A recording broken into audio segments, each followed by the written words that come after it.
We're black at a PWI. Of course I can wear yoga pants and a hat and they're gonna tell me I look good today. I'm black at a PWI. Of course people ask to touch my hair. We're black at a PWI. Of course we're gonna go to the Calf on Fried Chicken Wednesdays. I'm black at a PWI. Of course they're gonna ask me if they're invited to the cookout. We're black at a PWI. Of course you know all the black people's names. Hey, Tyrone! I'm black at a PWI. Of course the black guys don't like black women. I'm black at a PWI. Of course I'm a student athlete. We're black at a PWI. Of course when I get box braids in, my hair grew overnight, obviously. I'm black at a PWI. Of course they think I'm foreign. We're back at a PWI. Of course we see people wearing shorts in negative degree weather. I'm black at a PWI. Of course they're gonna ask me if I can teach them how to twerk. So stitch this and tell me something that white people aren't ready to hear. So I've been sitting here reminiscing on my experience at a PWI in college. And I think the biggest thing that I learned while I was there was just how much these 8.5 by 11s rely on black culture to be deemed as cool or relevant. And I learned this by observing them throughout my 4 years in college. Like, have you ever watched a stack of 8.5 by 11s talking to one another? You can't go 10 seconds without somebody throwing out an AAVE term, referencing a rap song, or trying to hit a black dance move. And it's like being in the Twilight Zone watching it happen in real time, because it's at that point that you realize their personality is built on a foundation of just imitating us. And they think they doing something by calling it just American culture. But they ain't fooling nobody, because y'all know good and damn well that ain't y'all stuff. It was just wild to see how for so many of them, without us, they wouldn't have a personality at all. But you know, just something to think about.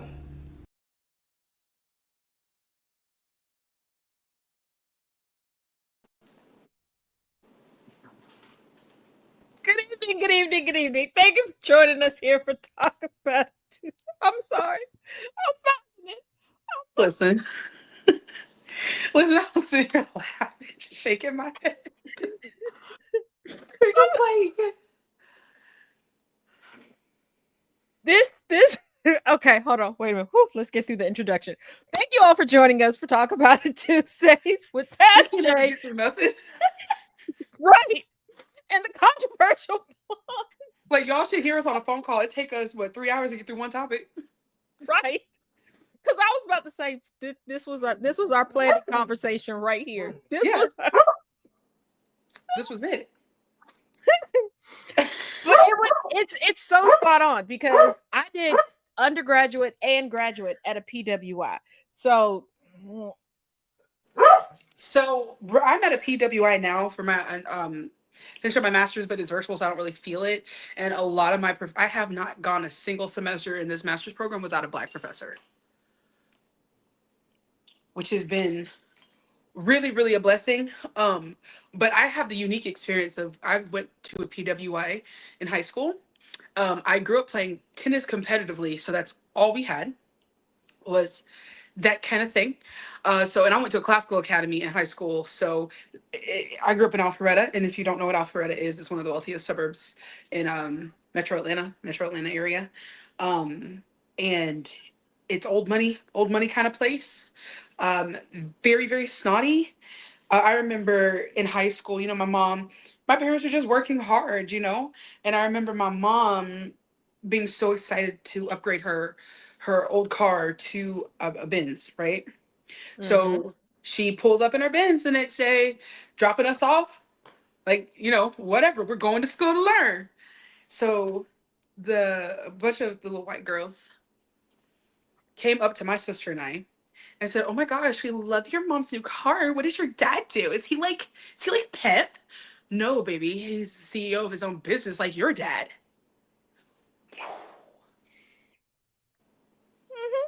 Mm-hmm.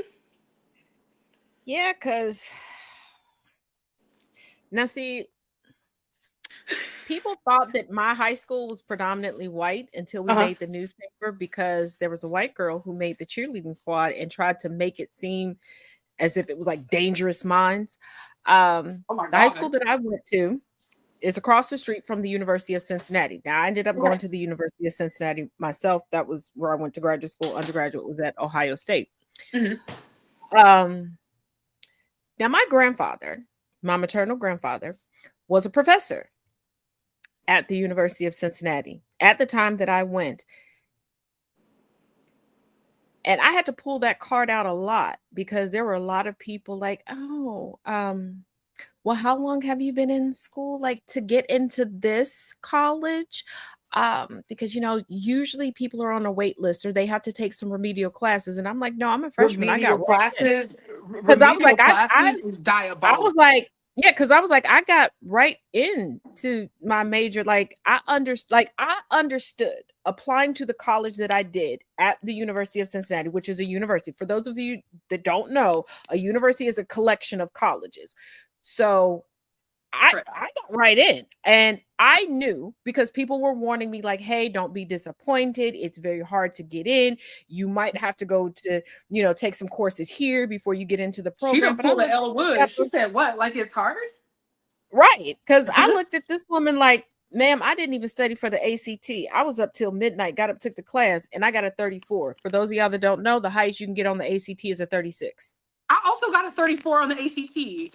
But you know what didn't never work for my brain? The SAT never worked. I scored okay on it, but it's the way it's worded. It just does not mesh with my brain. But as soon as I sat down and I took the ACT, I got a 34. The first time, it was one and done. Yeah, I did one and done. The SAT irritated me. Okay. Here, and let me tell you, because I used to get in trouble for this. I blame my grandmothers, okay, my granny and my grandma, okay, because they would buy me packs of red pens. I was that person that would correct the teacher on handouts and tests. Absolutely, as you should. I sat there during do your job, ma'am. During the PSAT. I went to one session for the pre-SAT. I was irritated and I was correcting the book, and the instructor was like, well, technically you're right. They shouldn't have worded it that way. And I was like, and this is based on it's very racist and it's very classist, because a lot of the questions I could answer because of the lifestyle that I was living. It didn't have to do with education.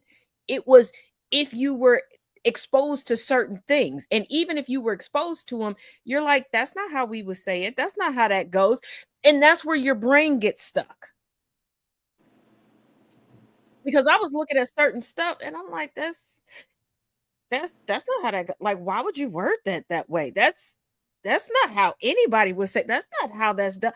Yeah. So I was like, yeah.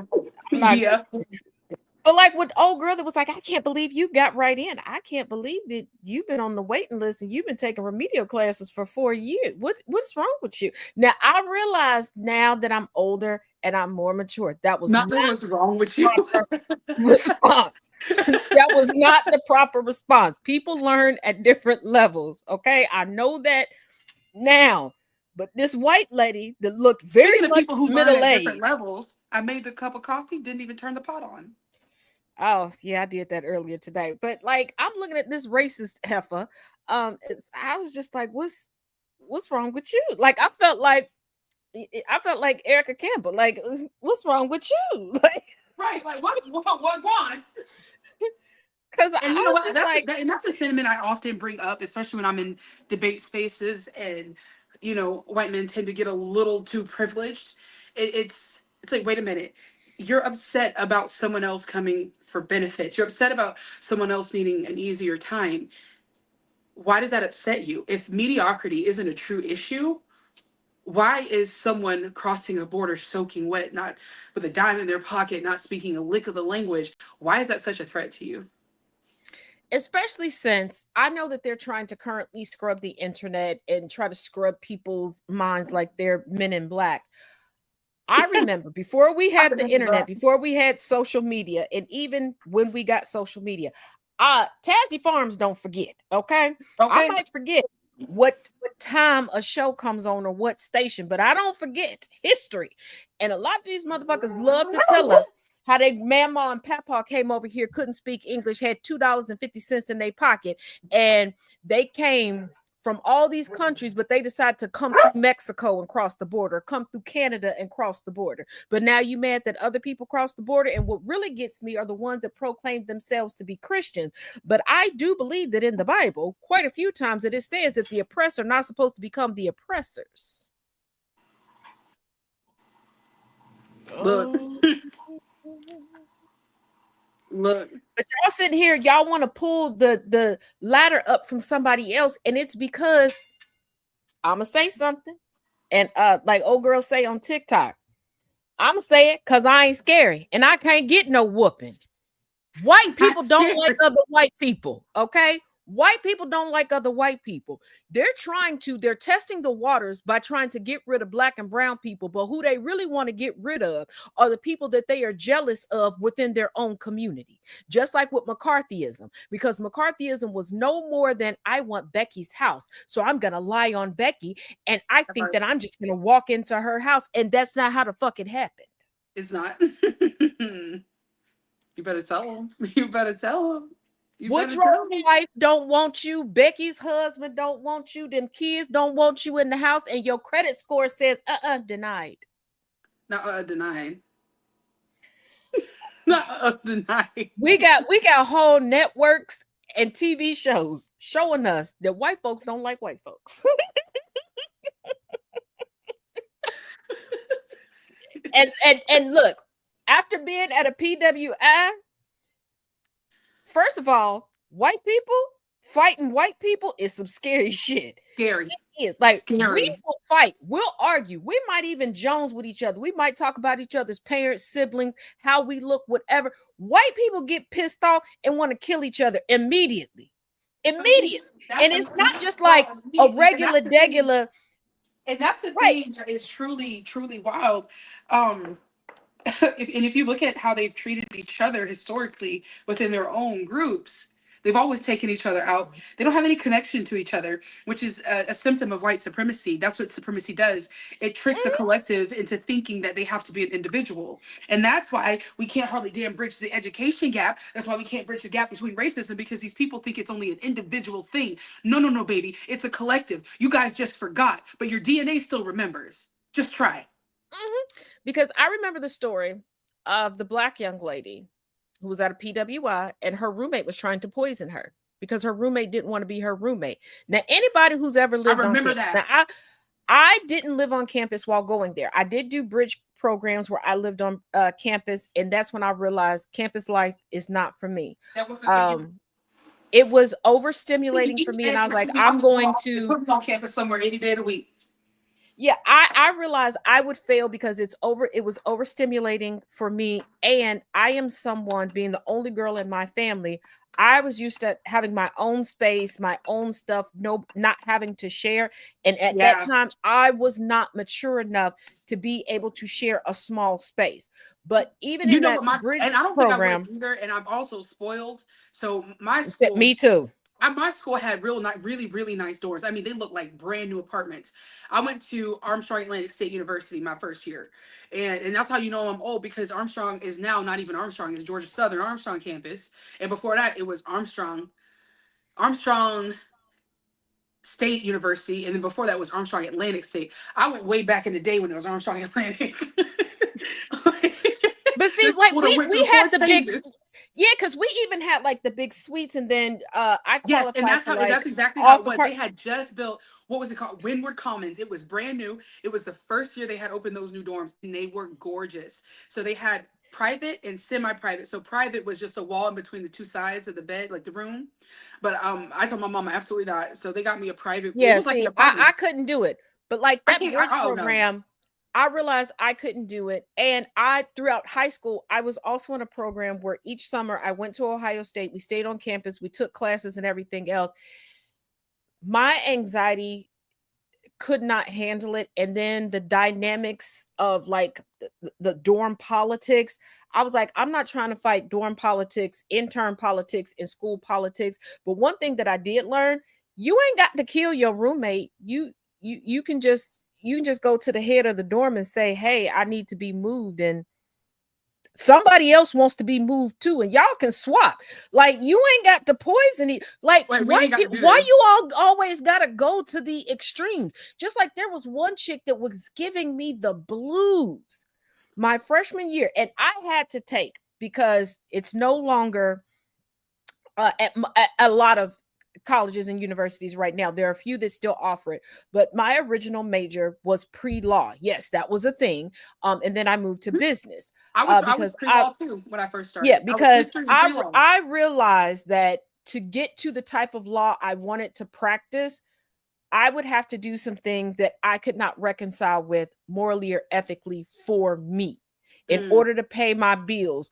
I was like, to make the money just to pay my bills. And I was like, no. So I moved to business. But there was one person that would give me the blues and then turn around when exam time came around and want to be in my study group. Bitch, no.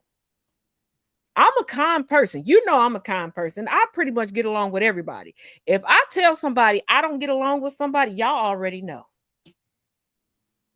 Because I be giving people 11,000 chances. Unless you're racist. Then once I figure out you're racist, I done held a funeral for you. Okay, and let me explain. My imagination is extensive. When I say I held a funeral for somebody, with I got pallbearers that's matching. There's been a lovely choir for you. I done wrote a sermon and delivered it for you. We done had the whole ashes to ashes. Now just realize when you're supposed to go down in the earth, it's burning. Okay, that's just a part of my imagination that you just on fire. And you may or may not be completely dead as that's happening, but hey, it's my imagination.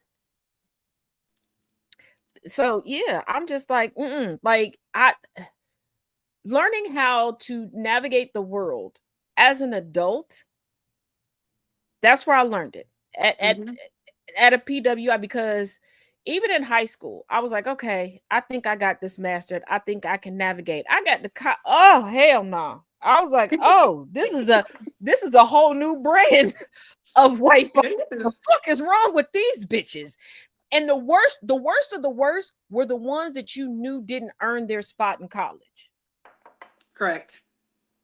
Those were they would come in hot. And it's like, motherfucker, you still don't know what 2 + 2 is.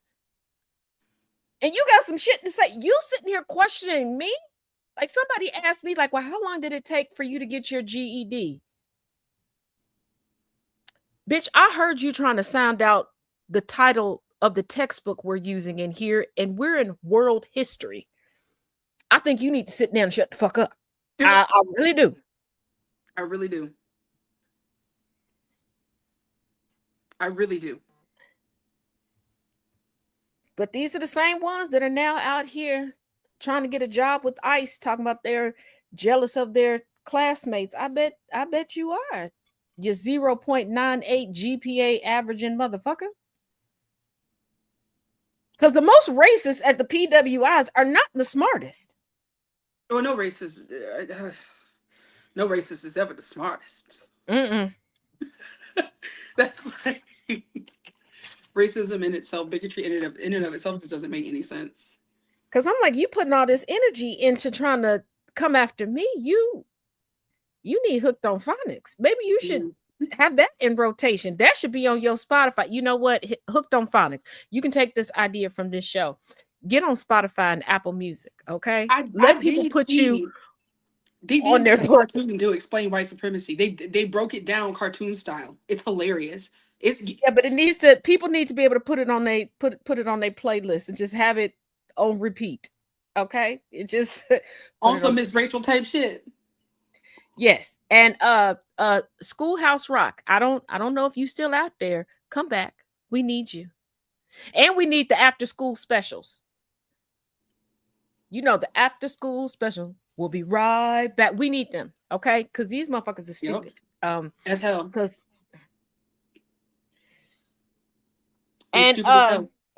white girls on PWI campuses, just because you're on a PWI campus does not mean that men won't fuck you up. I don't know what it was. And I talked to my niece who is still at a PWI. And I was just curious, like, does this still go on? Because it's been a little minute since I've been on campuses, but as a student, because as teacher, professor, is a whole different ball game. I can shoot you. Don't play with me. As a student, not so much. You come up, Taz, I cannot with you. you going to the upper room, but don't be calling your roommates, and especially I don't know why y'all want to be racist towards us.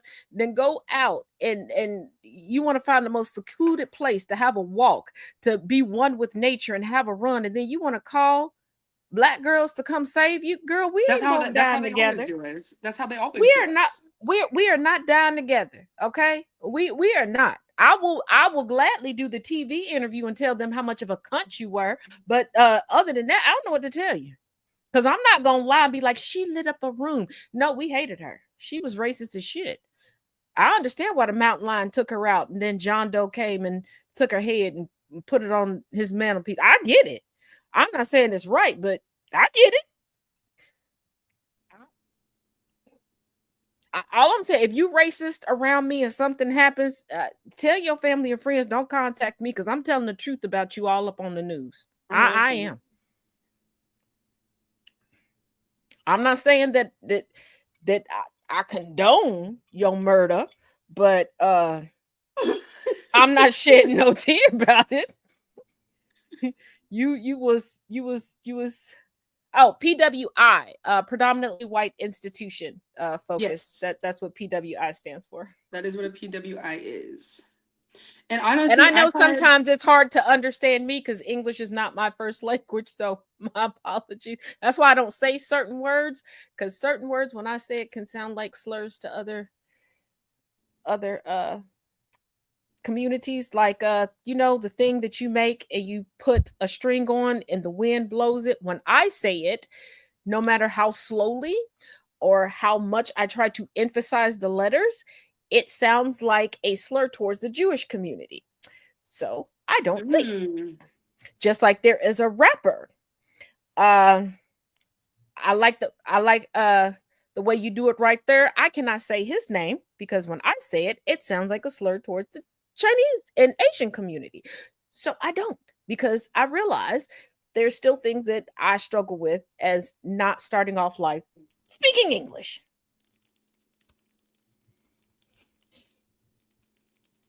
I was thinking, what do you think about this thought? All of life is a PWI. What do we do? All of life is a PWI. Well, corporate America is the ultimate PWI. Listen. And with the girl, I think it was the third clip you played, when she was talking about how they can't exist without us. Mm-hmm.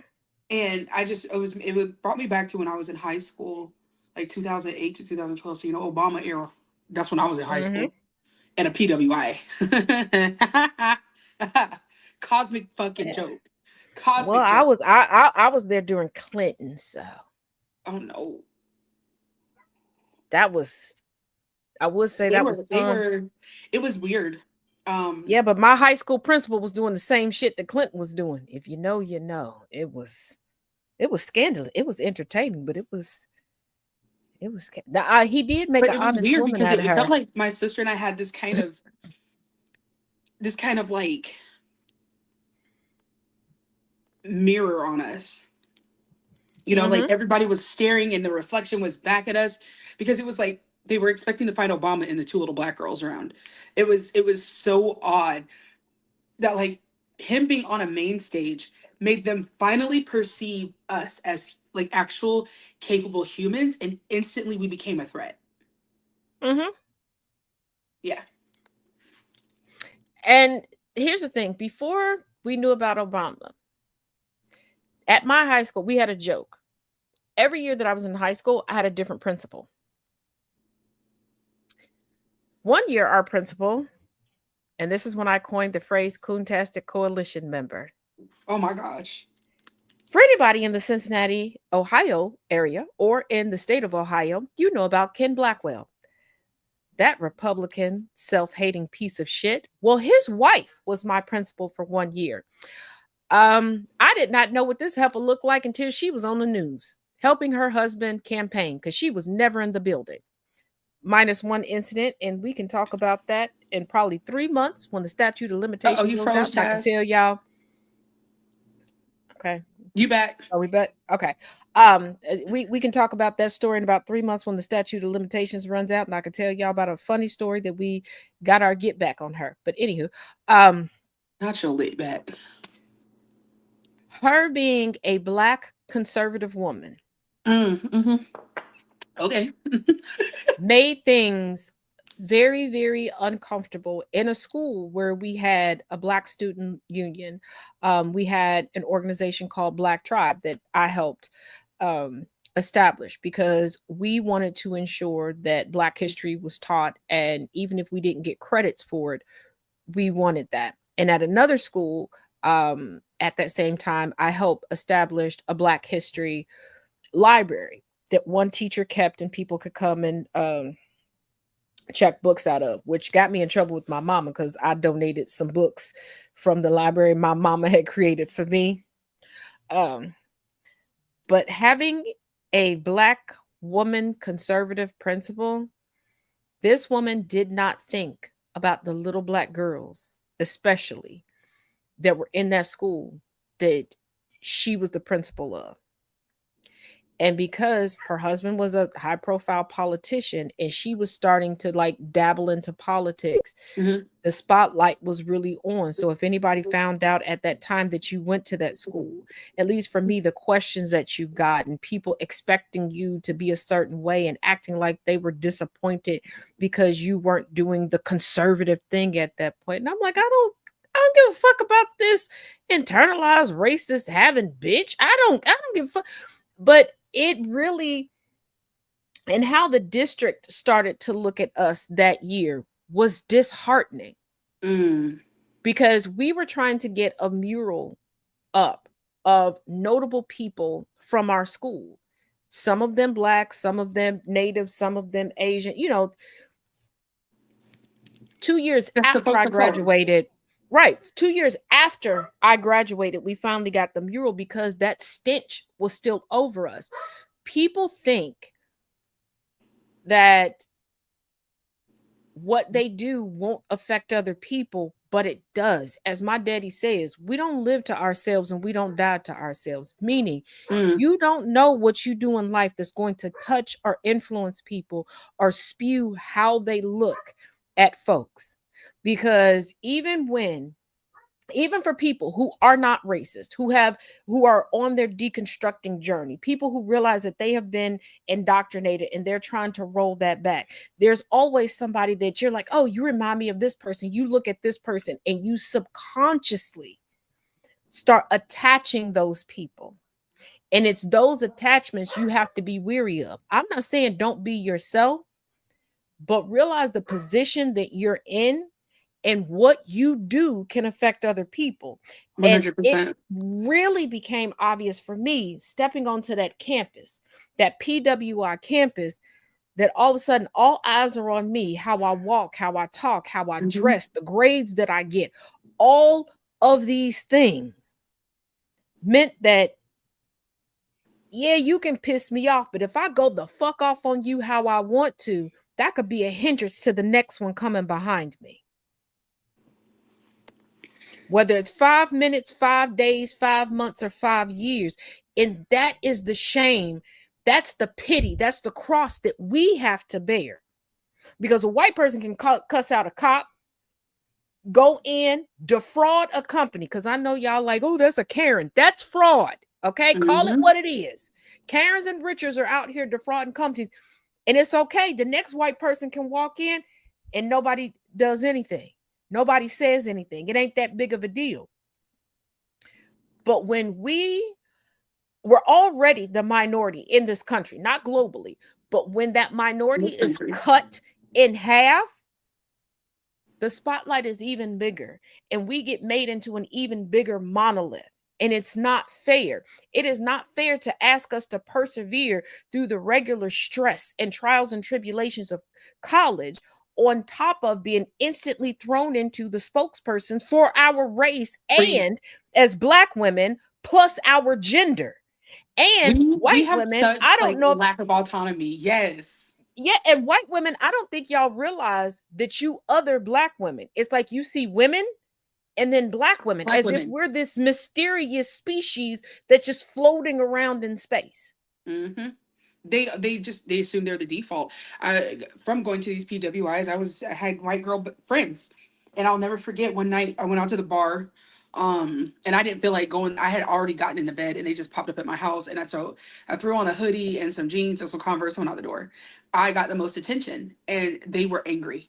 They were literally angry to the point they said something to me about it. They said, "I don't understand. You got like so much more attention than we did. Like, what do you mean you don't understand?" What is there not to understand? It's like, do you hate yourself?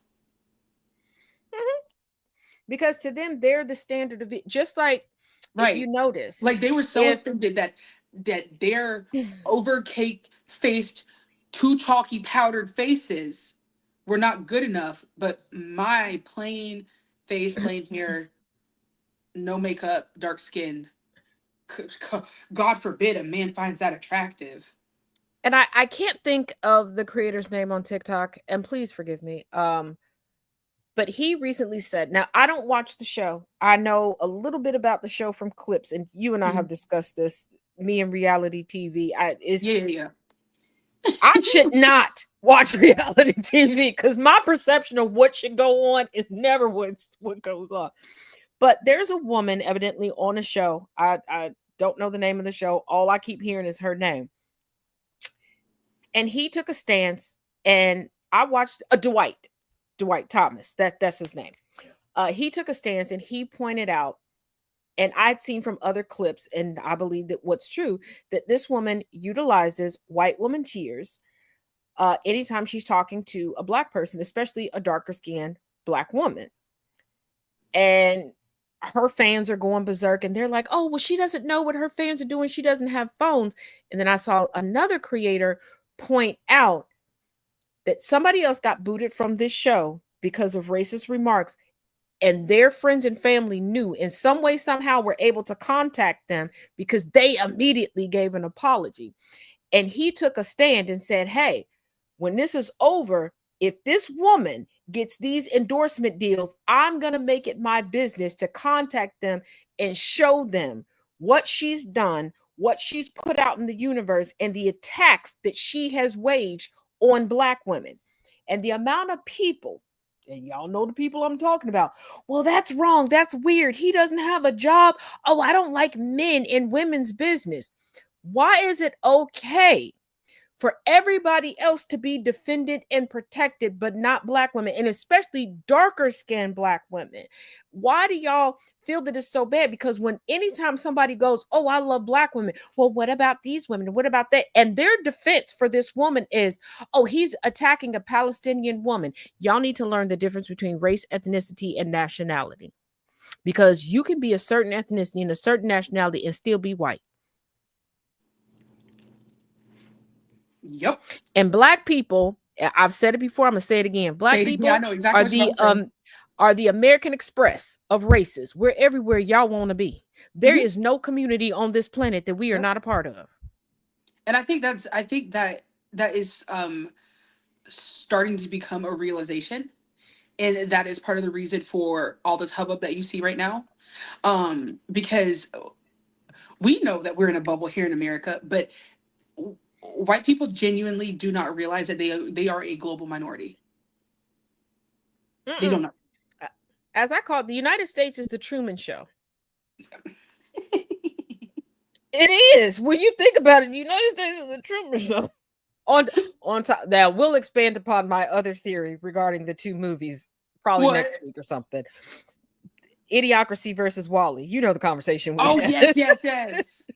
But for the sake of tonight, we're gonna keep it to the Truman Show. We'll expand on the. See, y'all be thinking I be having other conversations with my friends. No. When I tell y'all my brain is a wonderland. No, at the same time.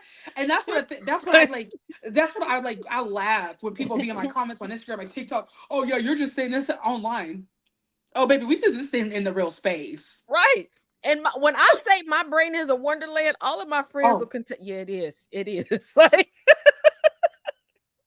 the stuff that I say, is it factual? Yes. Is it funny? Yes. And do I have to explain how I got to that point? Also, yes. And does my thought process involve a whole lot of snacks? Always. Yes. But we are the Truman Show, and white people don't realize they're Truman. They are Truman. They are easily influenced. Bless and them. they don't realize that Bless the most illogical shit they attach to. Now, when they decide to deconstruct, it's not so easy and they can break through it. But a lot of times because it does not make sense. Because how do you tell somebody, you know what? You know that you've applied for these benefits 6 times. You know the hoops that you had to jump through. You know that you're voting against opening up funds to help you and your neighbors. But you let somebody get on TV and go, it's the immigrants. That's why you can't get proper housing. If they're not giving it to you and you live here and you know the process, what makes you think that they're going to let people that they demonize every day get all? And if they're getting all every these day, every day, why are they in the same low income neighborhoods as you? and this Why is are the they your neighbors? way these people are able to shift their own narratives, to shift their own viewpoints, has got to be studied. It It's got does to be because I had, now I've never made it a secret. I don't have student loans because I was very fortunate to have a multitude of scholarships, but I worked my ass off for those scholarships. Yeah. I was that kid that I had grasp. I tracked every grade. I would go back to teachers like, hold up, wait a minute, you marked this wrong, and this is what you said. And these are I was that kid. I know that I was annoying, but whatever. This is why I have patience with the students that I have now. I expect them to be on it. If I miss something, let me know. If any of my students are watching now, be respectful, be mindful, because I will cuss your ass out. Okay? Don't. I'm not like my teachers. just remember. Just remember. Professor Taz will cuss you smooth out. But I was that person. And the amount of people that were like, oh, so you're here as an athlete? No. I mean, I have athletic ability, but to me, athletics was a release. Like, y'all pissed me off all day. I'm surrounded by racists. I needed an outlet so I wouldn't become a negative statistic because you pushed me over the edge. But I'm like, no, I'm on nobody's team. And then couple people, because I subsequently became friends with athletes because of different classes that we had, and it had nothing to do with them being athletes. You find out that you have stuff in common. Like, I became really good friends with somebody who went on to the NBA, and to this day they're in contact with my oldest son that I used to take to class with me while in college. And because we became friends because I had snacks in my backpack. That's the truth. And people like, I see why you came to college. You just want a wealthy husband. I don't even like men, and I got a whole husband at home. That's where the child came from. But we became friends because of the snacks. Girly pop. That must be why you are here. And okay, at this point in time, I did not really understand what constituted a snack. At that time, a snack was pretty much a whole meal. Like, I had Philly cheesesteak, egg rolls, steak, fried rice. These was the snacks that was in my backpack. Yeah, I didn't have like Snickers, and I had like, ma'am. Oh my God. Speaking of candy bars, I got to share this outrage because I ain't heard enough about this outrage, so I feel like not everybody know. What? They done changed the recipe on the whatchamacallit. They put peanut butter in it. It's disgusting. Are you fucking with me? I opened it. I was excited. I was like, oh, got me a whatchamacallit, because I don't eat candy very often. So when I get a craving, that's exactly what I want. I opened it, bit into it. I said, whoa. See, I just finished my last whatchamacallit the other day because I went and bought, like the box that they like have at the store. I bought that and put it in the freezer. And every so often, because I'm a grazer, I'll take one, put it in the refrigerator, let it defrost for a couple days, then I have it. I just ate the last one and I was like, oh, I need to go get another bite. Oh, hell no. That was a nice five. I What's guess I got another? to find a new candy bar. There is, and cereals don't taste the same. Like Fruit Loops, don't put them in No, front of me and anymore. another one that they changed, because I used to absolutely love the chocolate French chews. And then I went to a restaurant and they had like the French chews at the front, and I got one. It was it was it was it It was. that's all. Oh my god. And French chews are, they're soft. You can bit. I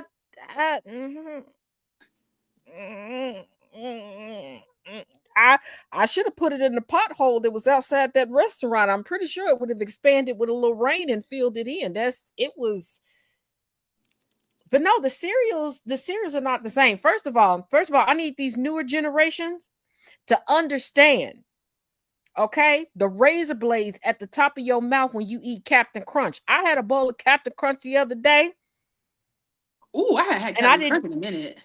And I didn't need an ER visit. Now, we know when you eat Captain Crunch, that comes with a plausible ER visit, because you got razor blades like Edward Scissorhands was going back and forth at the roof of your mouth. It's absolutely not.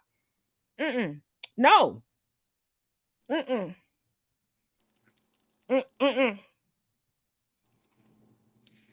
then a couple weeks ago, I had some corn pops.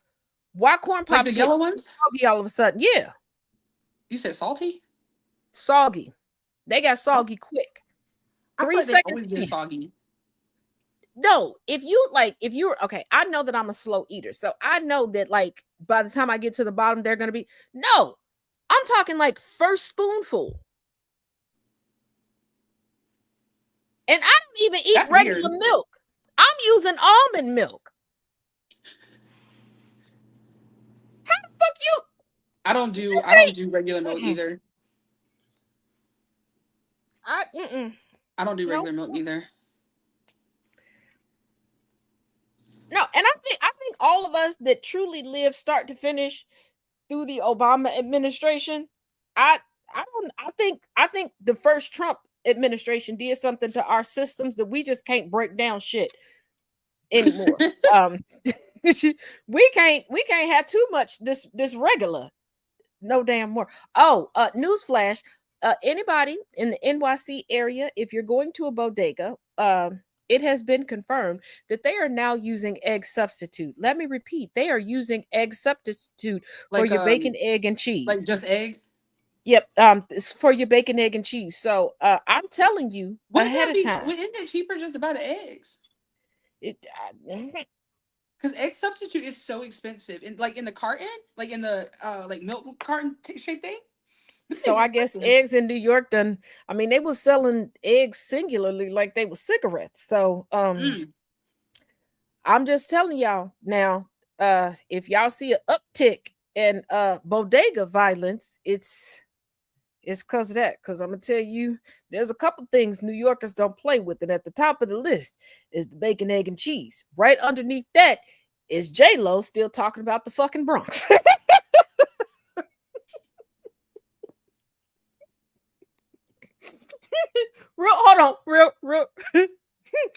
Real quick. I know this is off topic, but I gotta ask. Have you seen her new low budget quote unquote tour where she's trying to copy Beyonce? And she got on this. She's trying to do a low budget replica of an outfit from the Renaissance tour, like the sheer, and then it was like Swarovski crystal outfit of Beyonce. Yes. Yep. J-Lo tried to do that, and there's just a whole bunch of coochie sweat. I just feel like being in that woman's orbit is so exhausting. First of all, I know it's not her children that are lying to her because it's herself. Because there was a time that she was trying to, like, her kids were online doing their own thing, and they never told anybody who their parents were. They were just Kia's being Kia's online, and her daughter has a beautiful voice, and her daughter was singing online, and I was scrolling, and I didn't click into the live. I just saw it, and I was like, "Oh, this little girl has a nice This little girl has a nice voice." And I was about to scroll because I'm like, "She's a child. I'm a full-grown woman. Like, she has a nice voice. I can recognize that." But I'm gonna scroll. Yeah. Here comes J-Lo trying to join in. The roasting that her own daughter gave her. Oh no. I was like, yeah, it ain't the kids that's hopping her up. And we know. Mark Anthony. We been do that though. J-Lo goes to her own delusions. And I was just like, yeah. Cause all I'm gonna say is when Mariah Carey pop in on her kids, they don't roast her. It is Mariah Carey cracks me. She truly is the Aries queen she is. I don't know her. That seems to be in the orbit every time. First of all, she said, I don't know her. Then the next day she was like, oh, I could sleep that long too if I didn't sing my own vocals.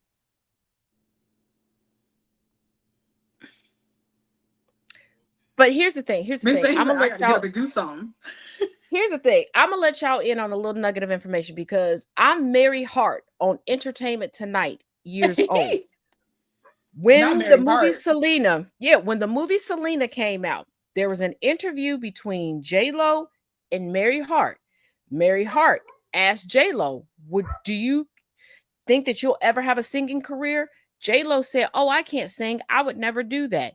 Fast forward 8 business months later, we got Jenny from the Block, or was it On the 6th? I don't remember, but it was some auto-tune bullshit that sounded exactly like Christina Milian and Ashanti, and then we found out it was Christina Milian and Ashanti.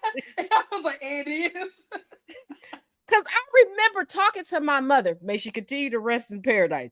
I was like, Mom, this sounds like Ashanti. My mom was like, no, they wouldn't do that. I was like, I think they might. And then the whole Milli Vanilli thing came out, and I just like half them looked at my mother. Songs. Half them damn because songs. That's Drew Seeley. But here's the thing: when the whole Milli Vanilli thing came out, I was sitting in my mama's living room in one corner because like her stereo and everything was in one corner, and the news came on. I had headphones on. I took it off and heard it on her TV. I looked across the room at her like, you ready to admit that was Christina Milian and Ashanti? Just like you remember like the 80s, 90s. Well, yeah, I don't think it was 80s shows, but the 90s shows where they would try to get like the cast to sing songs so that they wouldn't have to pay the artist. My girlfriend. Right. And then you'd be like, because I remember like Boys to Men like had the 90s on lock, okay? On lock. And you would know that was a Boys to Men song, but you're like, what? You knew it was the cast because they didn't want to pay Boys. I mean, they even did that with the cartoons. Like you had the Proud Family. Yeah. Like here's the thing. They had Solange and then Destiny's Child singing backup when they wanted Destiny's Child. Girl. Everywhere. But just I think the first one was a TV show One-on-One where they was like, Flex, you think you get your wife to sing the theme song? And they was like, no, I can't. You can get somebody who sound like her, but I gotta go home to her. If you don't pay her, it ain't happening. And the thing about it is, Shawnee's finally came out and was like, I didn't sing the theme song. They found somebody who sounds like me. And Flex was right. He was like, yeah, they asked me. And he was like, I know my wife. She just because I work here don't mean she volunteering. What they got to do with me? He was like, you want me to ask her that and go home? Oh, hell no. No, don't ask me nothing. You probably get this struggle too because we on the same kind of genes level bullshit. I cannot stand a poorly thought out question. No questions are stupid, right? I don't believe in dumb questions. No. Yes, there but are. You know what there questions. is? Poorly thought out questions. Oh yes. You know what I mean? Yes. The question wasn't stupid, but if you had thought it out, it probably never would have even existed. You get what I'm saying? Oh, Oh, every single day. And So like here's the thing. sometimes my partner he'll ask me the wildest thing. I'm like, did you think about it? As an educator, I will say I get the most poorly just comprised question, not from my students. Ooh, It's the parents and the guardians. girl, I'm about to sue. I got stung by a Like, wasp because they didn't get the wasp nest off that gate in my neighborhood. I'm gonna sue. cause there's sometimes I sit now, if it's just me, the parent guardian one-on-one, yeah, I'm Uh-huh. gonna step back. When the student is there, I have to think like I don't want the student to lose respect for this person because that could be a slippery slope. So I just sit Not there even and lose look respect like, for you, the person. You diabolical, bro. I'm just like sometimes I just You're oh, diabolical. okay. So I know the kids ain't gonna lose respect for me. They're gonna lose respect for their mama. I can't with you. I can't with you. You know me, I'm gonna keep it real with the students. I'm like, I don't think they know that their parents are stupid. Okay. I don't want to be the one to point it out. Let's try. And then I try to walk them because I know you've done this where you try to walk somebody into asking the question better and they still don't get. I'm like, okay. It's never. Okay. Your GPS is broke. Because I'm just like, Shit, it wasn't never even installed, friend. And this is why Never even had to upgrade for it. This is why I bought a mini travel whiteboard. Where now I just write the question down for them. And I say, read this out loud. And I hold it It's up. little Johnny. I feel like an old school mama, okay? If Johnny got 2 apples. If little Johnny had 5 apples, he gave away 3. Say 4 one more time. And here's the Say thing. 4 one more time. I started Not as much to trigger ourselves. Yeah, I started tutoring in college and I found myself.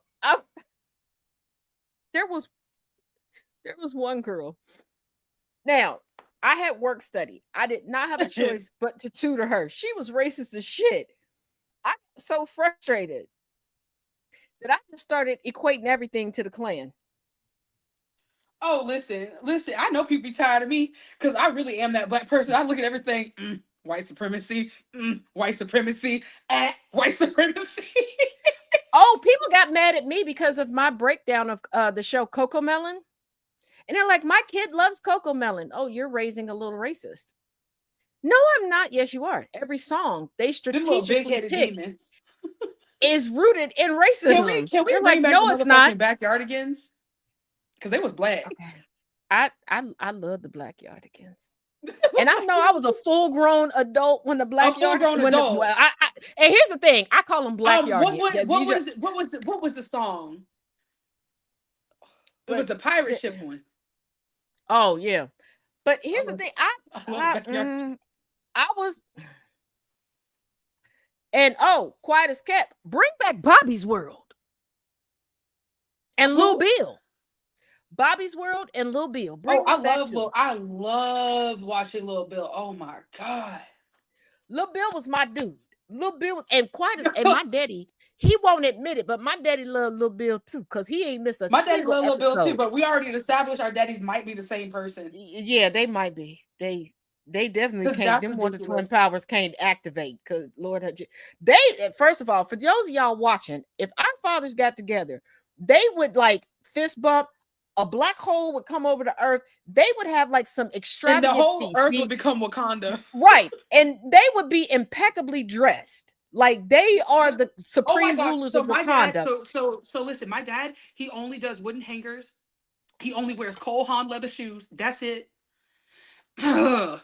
They are the same person. Because I promise you, like they would watch the black holes like suck up everybody that was racist. They would have a decadent meal. Crazy stuff, right? He said crazy stuff like, I gotta go get me a new pewter color suit. A pewter color suit, sir? Yeah. You couldn't just say a silver gray or silver. It's got to be pewter color. My dad's pastoral anniversary this year, I was like, what are the colors?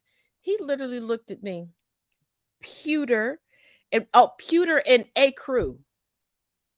I'll see you next year. I'm not on this shit. Like literally block me now. Block me now.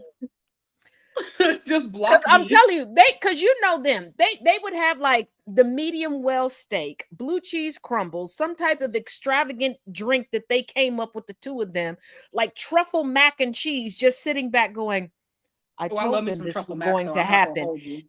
And they would, and my dad would be like, and they would just be like, yeah, I told you it was going to happen too. I knew that they was racist. That, and then, and I just feel like they would be critiquing people's wardrobe as they were being sucked up into the black hole. Like, excuse me, my daddy is literally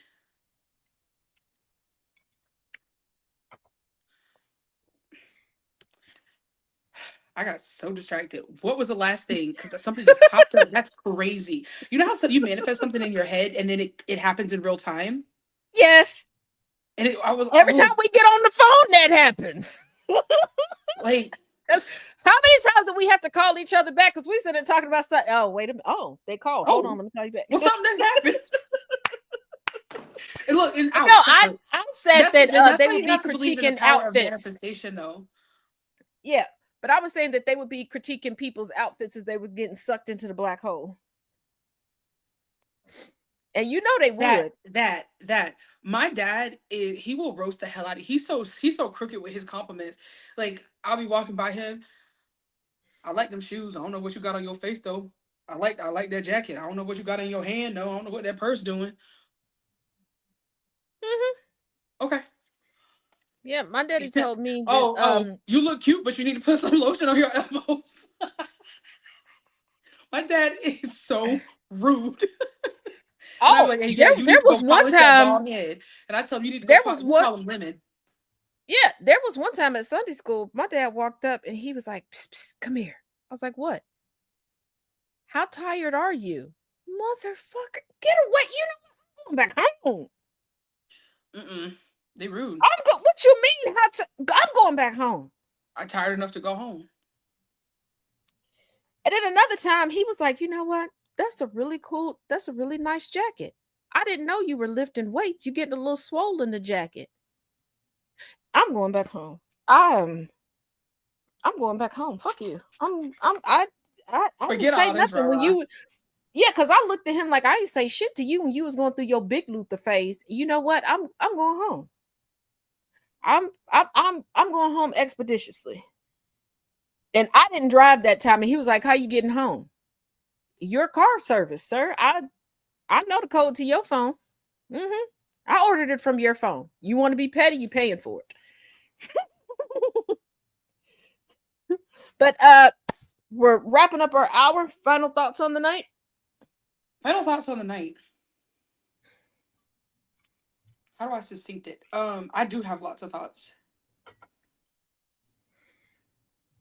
Just put black first. And I think that'll be a lot of the solution to how painful it is being in PWIs. Because if we continually put black first, we won't even be in the PWIs, if you follow my drift. Because it's just so much unnecessary drama. Like, I have stories after stories after stories because I was in them for such a long time. From I went to my first year in middle school was in a PWI, and then 7th and 8th grade I was homeschooled at home, and then all throughout high school I went to a classical academy, and then my colleges that I went to were PWIs too. So and I grew up in Alpharetta. I have been, I don't even know how the hell I come out this radical, to be honest with you. I don't know. I really don't. But I shouldn't have had to fight this hard for it at the same time. Like, I shouldn't have had to fight through so many different Black identity models to get here. And it's not to say that my parents were doing something wrong. They were doing what I think the majority of people do, is they go to where they think money and wealth and health is. And in the systems, especially down south, and the systems that are in America, that often looks white, but that doesn't necessarily mean it's healthy or good.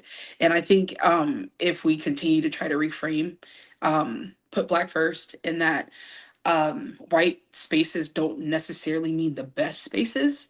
Doesn't mean I'm saying they're bad, but I don't think PWIs are places for Black children to have long-term positive internal core beliefs about their own Black identities that they don't have to unpack later. So it's just avoid it. Don't set them up like that. And that was a very long land.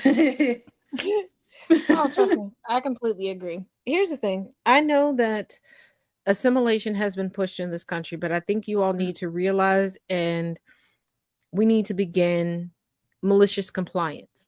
The United States markets itself as a melting pot. I like to think of the United States as potentially becoming a stew where everybody keeps their components, but we add into it, into a broth, and make everything delicious. But the fact that they say that all of everything is welcomed, it's time for malicious compliance. It's time to remind them what they commodify. It's time to remind them what they demonize and then turn around and create into a trend. Malicious compliance. They've commodified on us, commodify on them. Make the worst of them trendy, because that's what puts it in their face. And when I say them, every white person, don't come in here. This is one of those. If it don't apply, let it fly. Let it spread wings and fly away. Okay. Let me be the wind beneath your wings if you're deconstructed. You do not have to assimilate. They didn't assimilate. Even though they clamored to be put under the umbrella of whiteness, they don't assimilate. They grab hold of different components of different cultures and make it acceptable. Malicious compliance. You already know as Blackness, you are the true standard. Yeah, you already know as Blackness, you are the true standard. As much as they say that we Black women are not desirable, we're brought up in every conversation in every way. You know, have women. I think that's the reason why too. The white men in particular crash out so hard about my looks. They are so conflicted with the fact that they find me attractive and they absolutely hate what is coming out of my mouth. Yeah. And it's okay, they go, they get these BBWs, they get breast enlargement because they want to emulate Sarah Bartman. They tan, they do all of these things.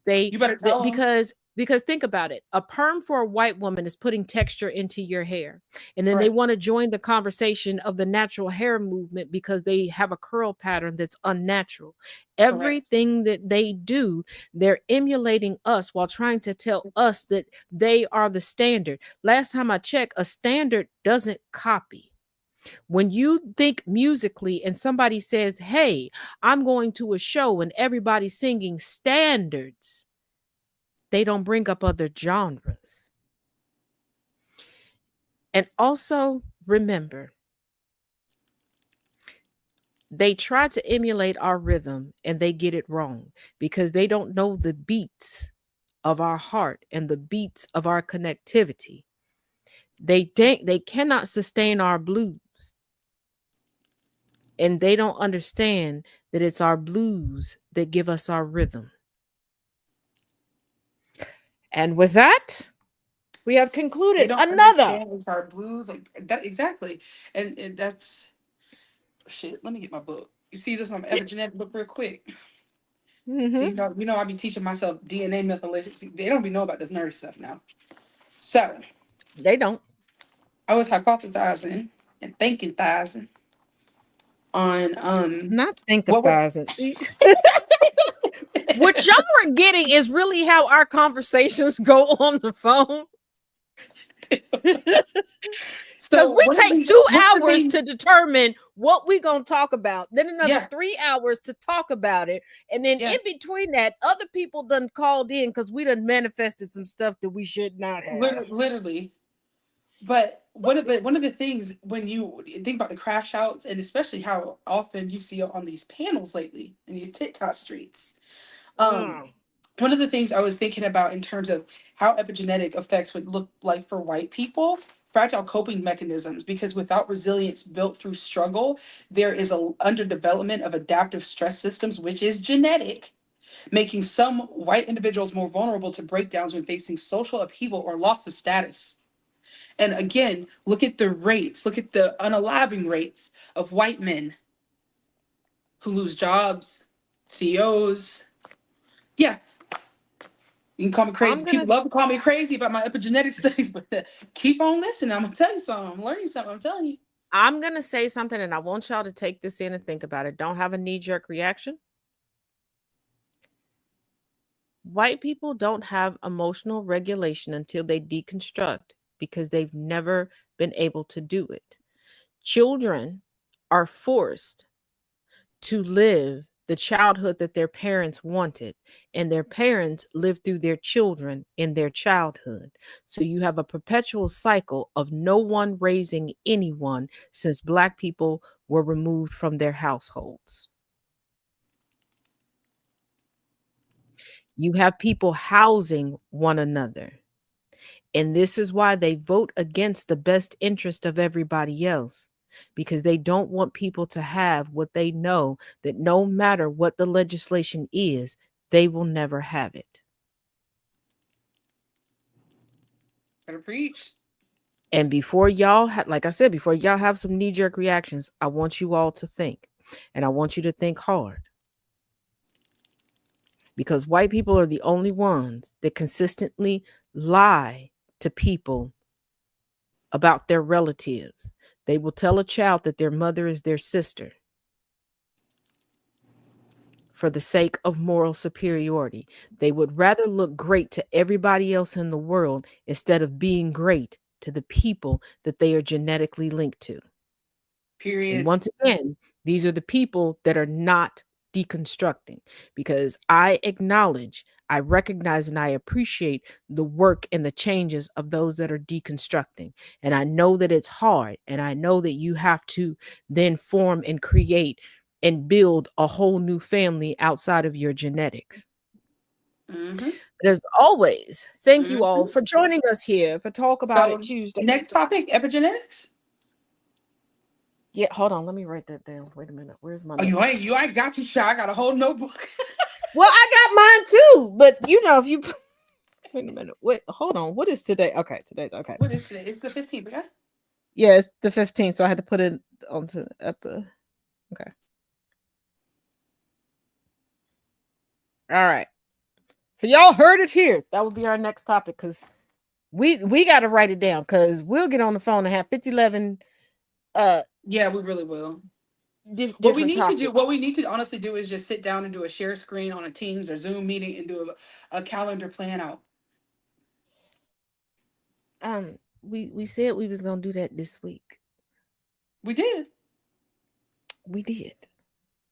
Well, it's still only Tuesday, so this week got 4 more days, 5 more days. I can't even think. And given the two of us, we probably gonna have, I'm gonna have a list, you gonna have a list. You know what? Y'all will probably plan out the next 15 years of this podcast this week.